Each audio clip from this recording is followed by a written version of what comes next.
Good morning. Today is Wednesday, March 30th, and I'm Carmen Blackwell with your 3 News Now morning update. Thank you for spending just a few minutes with me on the WKYC Facebook and Instagram pages. We start with Peyton for a check of today's weather forecast. Peyton. Yeah, and today's weather forecast is really all over the place. This morning we start with winter. There's a winter weather advisory that is actually set to expire at 9 a.m. this morning for some of our far eastern counties. This morning, though, winter winds, but simply by this afternoon and evening, spring back in the picture. High temperatures today in the mid to upper 60s. Tomorrow we do the opposite thing. Temperatures are going to fall as we head through your Thursday. A few rumbles of thunder even possible, and it will be windy. A few flakes flying possible on Friday. That's because much colder air is going to surge into place. Here is the activity right now. It is brief at best, and as this passes on through, we've got a lull in the activity. This is the next section of what we are watching. It's heading through Illinois right now, and then Indiana, and then obviously the Buckeye State. There's a train here it's got to follow, and it will parade its way a little bit closer to us as we simply head through the next 24 to 48 hours. But the next 24 hours is going to be huge down throughout the Deep South. Active severe weather expected there as they've got a level 4 threat through parts of Mississippi, even Alabama today. That's a level 4 out of 5, a moderate threat for severe weather. That's extremely gusty winds and the potential for tornadic activity for them. For us, though, as I mentioned, that brief spell of just some general mixing this morning is clearing out of here, which means we're not in for a bad rest of your Wednesday. And it's all painted here in your National Zymark kind of hour by hour forecast. As we simply head through the rest of your morning, temperatures are going to start to lift closer to 50 degrees. This is midday. Some isolated activity starting to kind of straggle on through, but high temperatures today coming very close to 70 degrees. A few peaks of sunshine possible as well. And then early tomorrow morning, that's where the secondary batch of rainfall moves on through. It's going to be a quick hit. Some of us not even seeing a whole lot. This is by about midday.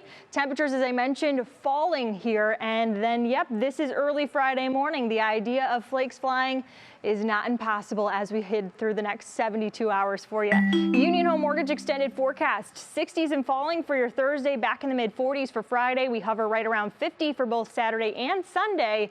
And then things kind of take a steady turn as we head through the next work week. But obviously we will get through it, and we will get through it together. Carmen. All right, Peyton, thank you. That's right, we will get through it together. Well, there will be a change of plea for a Stark County man accused of kidnapping a 5-year-old girl. Now, you may remember this happened back in November. Jonathan Stinnett of Jackson Township reportedly took the girl from a Goodwill store. An Amber Alert was eventually issued, and they were found in Illinois after Stinnett's van was spotted at a gas station. He's charged with abduction, kidnapping, and interference with custody. The 5-year-old girl was safely returned home. An Akron man says he was asleep on his couch and woke up to someone breaking into his house. It happened early yesterday morning. This man, known to everyone as Lurch, says he heard someone break the glass out of his front door, and he went and grabbed his gun. And he saw someone opening the basement door. Then he fired that shot. Akron police confirmed the intruder is a 16-year-old, now recovering at Akron Children's Hospital. Most would agree that within reason, there's someone has a right to defend themselves. So in that, someone broke into his house. In that, he's confronted with an unknown person with an unknown motive.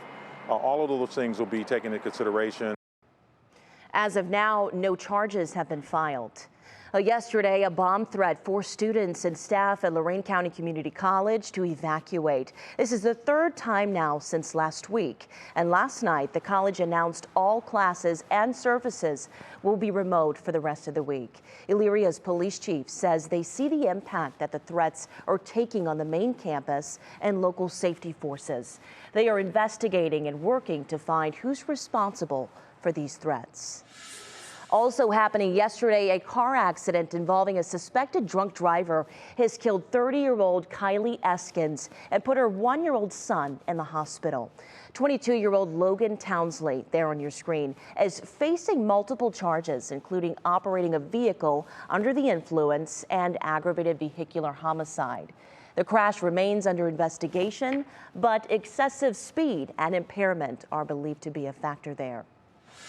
Well, today we will learn more about Ohio's state legislative maps. A 3-judge panel is set to consider their immediate fate, including possibly setting a second primary election for races that are impacted or delaying the start of early voting. That's supposed to begin in less than a week on April 5th. One local hospital is seeing double, 7 times over. Cleveland Clinic's Fairview Hospital has 7 sets of twins right now, a record for the NICU unit.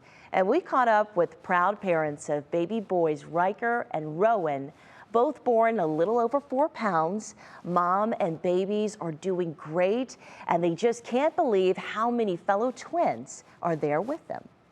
Having twins, like her best friends having twins, all these people we know are all of a sudden having twins. I mean, maybe you just don't move to Independence, Ohio. It seems like everybody is talking about it. They're like bursting at the seams with kids right now because there's so many sets of twins. Right. Oh my goodness. It's something we'll always remember for sure. The kids are so excited though. We aren't telling them yet that they're coming home tomorrow. So it'll be a surprise for everybody. So they'll be so excited. That's wonderful. The babies are beautiful. What a gorgeous family. Those twins should be excited because they are going home to 4 siblings. Yes, Ashley and Ryan now have 6 kids under 10 years old.